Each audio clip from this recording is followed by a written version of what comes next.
Asian টিভির ১৩ বছর পার করে আজকে ১৪ বছরে পা দিল। আমি মুকুল ভাইকে ধন্যবাদ জানাই এবং সেই সঙ্গে টেলিভিশনের চেয়ারম্যান কলাকৌশলী যারা আছে তাদের আমি অভিনন্দন জানাই। আমি মনে করি যে আমাদের এই সরকার একটা গণতান্ত্রিক সরকার। এই সরকারের যে অবস্থান আপনারা নিশ্চয়ই জানেন যে আমরা অবাধ সুষ্ঠু সংবাদ প্রবাহের জন্য সকলের কাছেই আমরা আকুতি জানাই এবং আমরা জানি যে এশিয়ান টিভি সবসময় বস্তুনিষ্ঠ সংবাদসহ বিনোদনমূলক অনেক অনুষ্ঠান করে থাকেন। সেই অনুষ্ঠানগুলি আমরা উপভোগ করি। আমি মনে করি যে এই বছর থেকে যেহেতু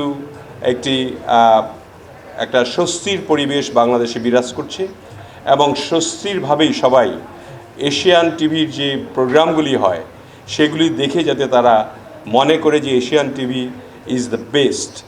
কাজেই আমি আশা করি এশিয়ান টিভি সেই তার সক্রিয়তাটা বজায় রাখবে এবং সুন্দর বস্তুনিষ্ঠ খবরসহ বিভিন্ন বিনোদনমূলক অনুষ্ঠান প্রচার করবে।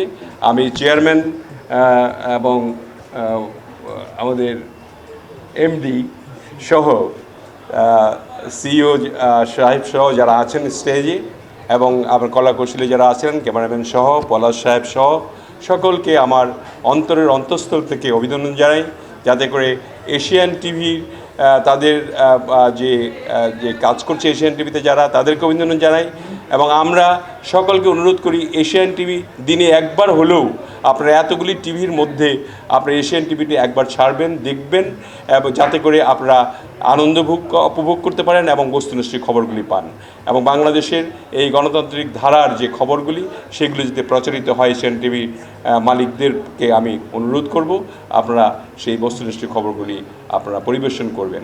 আমাদের মাননীয় প্রধানমন্ত্রী জনাব তারেক রহমান অবাধ সুষ্ঠু নিরপেক্ষভাবে সকল কিছুই পরিচালনা করতে চান। আপনাদের প্রতিও তার পক্ষ থেকে অনুরোধ থাকলো আপনারা এশিয়ান টিভি দেশের জন্য কাজ করবেন, জনগণের জন্য কাজ করবেন এবং বস্তুনিষ্ঠ খবর প্রচার করবেন। ধন্যবাদ সকলকে।